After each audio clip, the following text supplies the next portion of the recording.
Good day everyone, I am Edrose Mundo and I am going to discuss to you about changing the school culture. But before that, let me read to you first our objectives. So at the end of the discussion, the students are expected to define school culture, familiarize the element of school culture, discuss steps in changing school culture, and lastly, share some research-based understandings about how school culture impacts student success. Now, let us define first what is school culture. School culture are the norms and shared experiences that evolve over school history. It might be described as the character of a school qualities beyond its structures, resources, and practices. Culture provides stability and isn't easily changed. So when we say school culture, it generally refers to the beliefs, perceptions, relationships, attitude that shape and influence every aspect of how school function. However, these beliefs became entrenched and can persist after changes in the school's environment rendered it irrelevant or harmful. Therefore, culture is both a resource and a risk. School culture helps us become aware of many differences that we have from each other. In order for us to understand one another, we need to respect and learn to adapt other cultures from other people, especially when we are inside the classroom or in our school. School culture is the ultimate ceiling on our ability to transform our school and raise standards. Other initiatives, whether focusing on teaching strategies, leadership development, structure, teamwork, or collaboration are wasted, doomed to deliver a fraction of their potential without the right cultural support. So now, let me share to you the 15 elements of school culture that may influence changing school culture. So let's have first the 5 elements, which are symbols, stories, legacy, language, and traditions. These first 5 elements may influence and be able to adapt since these elements have the common role to us individuals, especially inside the classroom that we intend to enroll. The next 5 elements are rite and passage, habits, expectation, methods, and honor system. These another 5 elements of school culture plays important aspects, especially in many different schools, where students can learn different lessons, experiences, and also teachers can be able to learn how to manage such as different rules and ways providing education to every student. And the last 5 elements are etiquette, ethics, camaraderie, loyalty, and tone. These last 5 elements can also become way to fully change school culture properly because with these elements, the school and the teachers can be able to produce more beneficial and suitable school culture.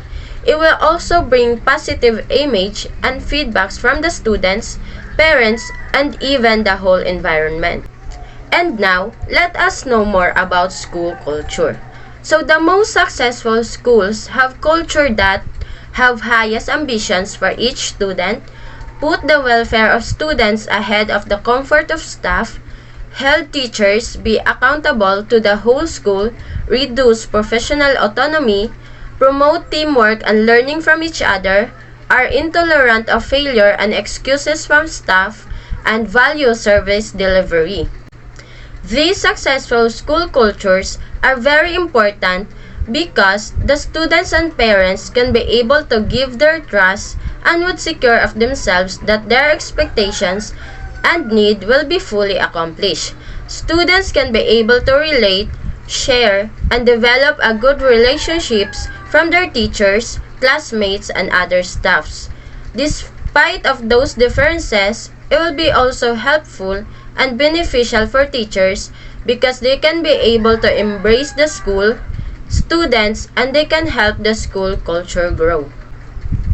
So there is also challenges of the school culture. The challenges are values and beliefs are no longer suited to the challenges the school faces. You encounter repeated resistance to sensible and necessary changes, You have a nagging doubt that the school is not reaching its potential. There is conflict, poor communication, and vocal disagreements, lack of sense of identity, and culture is so precious and valued that opportunities are lost. So, a school culture is always at worst. It's either helping or hindering learning. It influences every decision and action in a school, from the leadership style of a principal to the way teachers choose curriculum materials and interact with students. And now, here are the steps in changing the school culture. So the first one is create a crisis of faith to look with new eyes at the world around you and generate some tentative theories. Second one is compare these lessons to those implicit in both your aspirations for the school and in your current behaviors and activities. The third one is create a consensus in terms of aspirations that not only addresses the gaps but also builds on current strengths.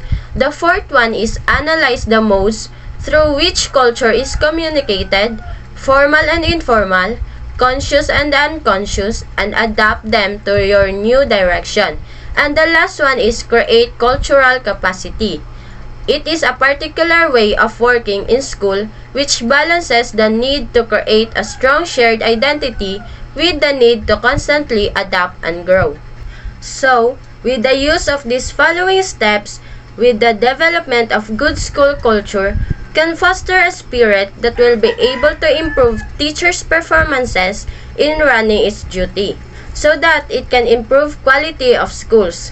School culture is a factor that affects the improvement of the quality of school and can even give an influence on improving all the school levels.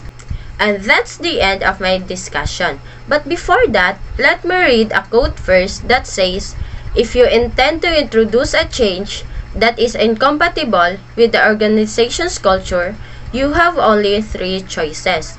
Modify the change to be more in line with the existing culture, alter the culture to be more in line with the proposed change, or prepare to fail. And that is according to David Salisbury and Darrell Connor, 1994. And that's all my report. Thank you.